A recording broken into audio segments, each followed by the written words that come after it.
ఓం శ్రీ మాత్రే నమః. నమస్తే అండి. ఎలా ఉన్నారండి? అంతా బాగున్నారా? నేను కూడా బాగున్నానండి. మరి ఈరోజు ఏం చూపిస్తున్నాను అనుకుంటున్నారా? ఇక్కడ ఏం కనపడుతున్నాయి మీకు చూసారా? బియ్యం పిండితో అప్పడాలు ఇలా పగుళ్ళు వచ్చేసినాయి. నేను ఒక పొరపాటు చేశాను. ఆ పొరపాటు ఏంటో చెప్పటం కోసం ఈ వీడియో చూపిస్తున్నానండి, మీకు చెబుతున్నాను. ఎందుకంటే బియ్యం అప్పడాలు ఎప్పుడూ చేస్తాను నేను, చాలా బాగా వస్తాయి. బియ్యం అప్పడాలు నూనె అనేది అస్సలు లాగవు, చాలా రుచిగా ఉంటాయి. అందులో వేసుకుని కూడా మీకు చెప్పి బియ్యం పిండి ఎలాగైతే నేను తయారు చేస్తానో, ఎలా ఒత్తుతానో అన్నీ మీకు చూపిస్తాను. మనం ఇంట్లో కూర్చొని చేసుకుంటే ఆరిపోతాయి. 1 గంట ఎండలో పెట్టుకుంటే చక్కగా స్టోర్ చేసేసుకోవచ్చు.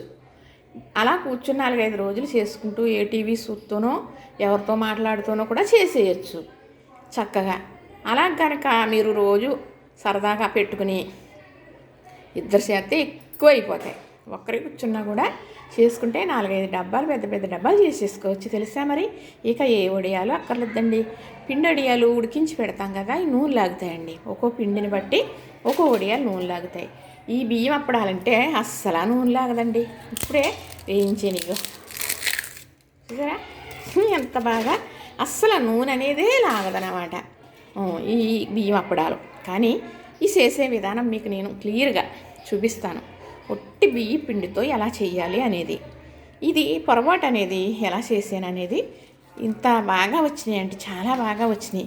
కానీ చేసేసిన తర్వాత ఇదేంటి గాలికి ఆరికొలిది ఇలా పగుళ్ళు వచ్చేస్తున్నాయి అనుకుంటే నేను చేసిన పొరపాటు నాకు అర్థమైందన్నమాట.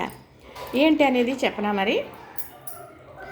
2 చెంచాలు మొక్కజొన్న పిండి వేసానండి. కాన్ఫ్లోర్ అంటారు కదా, అంటాం నాకు తెలియదు.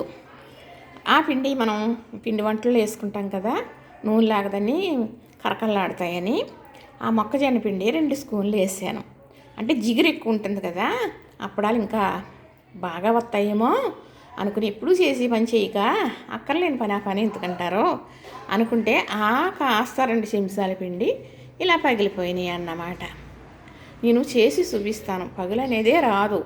చాలా చక్కగా మనం మినప్పిండి అప్పడాలు, పెసరపిండి అప్పడాలు, రకరకాల అప్పడాలు మా కోళ్ళ అప్పడాలు పుట్టించి తీసుకొస్తుంది నాకు. ఎన్నో చేస్తారు, కొనుక్కుంటామా, వాటి కన్నా రుచిగా ఉంటాయండి. ఇంకా చూసారు కదా ఏమేసాను? నువ్వుపప్పు, జీలకర్ర, పచ్చిమిర్చి, కొత్తిమీర వేసాను. రుచి చాలా బాగున్నాయి. మనం అప్పడాలు అనేటప్పటికీ, వడియాలు అనేటప్పటికీ మనం సాంబారు, చారు, పప్పు చారు అలాంటి వాటిలో కానీ వేపుకొని చాలా హ్యాపీగా తింటాం కదా. కానీ ఇలాంటి బియ్యం అప్పడాలు వేపేసుకుని ప్లేట్లో పెట్టుకుని ఓన్లీ ఒక చూడండి కొంచెం ఇలాగా ప్లేట్లో పెట్టేసుకుని మరి టిఫిన్లాగా స్నాక్స్ అని తింటారు కదా పిల్లలు, పెద్దవాళ్ళు ఈవినింగ్ సాయంకాలం టైంలో అలా కూడా తినేయచ్చు. వీటి దగ్గర ఉన్నది ఏంటో తెలుసా? అసలు నూనె లాగదండి. ఈ బియ్యం పిండి అప్పడాలో నూనె అనేది అస్సలు లాగదు. చూస్తే మీకు అర్థమైపోతుంది కదా, చాలా బాగా వచ్చింది. కానీ ఈ పిండి ఉక్కించే విధానం, నేను ఈ అప్పడాలు చేసే విధానం ఎంత బాగా ఎండిపోయినాయో, ఎండిని వేపి మళ్ళీ నేను వేరే వీడియో పెడతాను. మీరు చూస్తే ఎవరన్నా ఈ వడియాల టైం వచ్చేస్తుంది కాబట్టి ఇంట్లో కూర్చుని ఎండలో పడి పెట్టక్కర్లేకుండా ఆ వడియాల కన్నా ఈ అప్పడాలు చాలా మంచిది అబ్బా అనుకుని మీరు అందరూ చేసుకుంటారు. నేను ఇంతకుముందు కూడా చాలా వీడియోలు ఉన్నాయి, నాకు ఛానల్ ఉన్నాయి కాబట్టి పెట్టాను. చూసారో లేదో తెలియదు, మళ్ళీ చేస్తూ ఉంటాను, పెడుతూ ఉంటాను. చూడండి, మీకు ఎవరికన్నా నచ్చితే చేసుకుందరు. కానీ చూసారా, నచ్చిందా? లైక్ చేయండి, షేర్ చేయండి, సబ్స్క్రైబ్ కూడా చేసేయండి.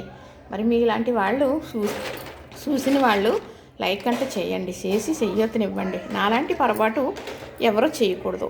బియ్యం అప్పడాలు అనేది ఒట్టి బియ్యం పిండితో మాత్రమే చేయాలి. ఎప్పుడూ చేసేదాన్నే, కొంచెం పొరపాటు అనుకోకుండా జరిగింది. 1-2 స్పూన్లు వేద్దాము, బాగా జిగురు వస్తుంది పిండి అనుకున్నాను. కానీ మనం బియ్యం పిండి ఉక్కించుకునే విధానం చూపిస్తాను మీకు. చాలా జిగురు మైదా ముద్దలాగా వస్తుందండి. అలా వస్తే అప్పడాలు చక్కగా వస్తాయి. మీకు చేసి నేను చూపిస్తాను. లైక్ చేయండి, షేర్ చేయండి, సబ్స్క్రైబ్ చేయండి.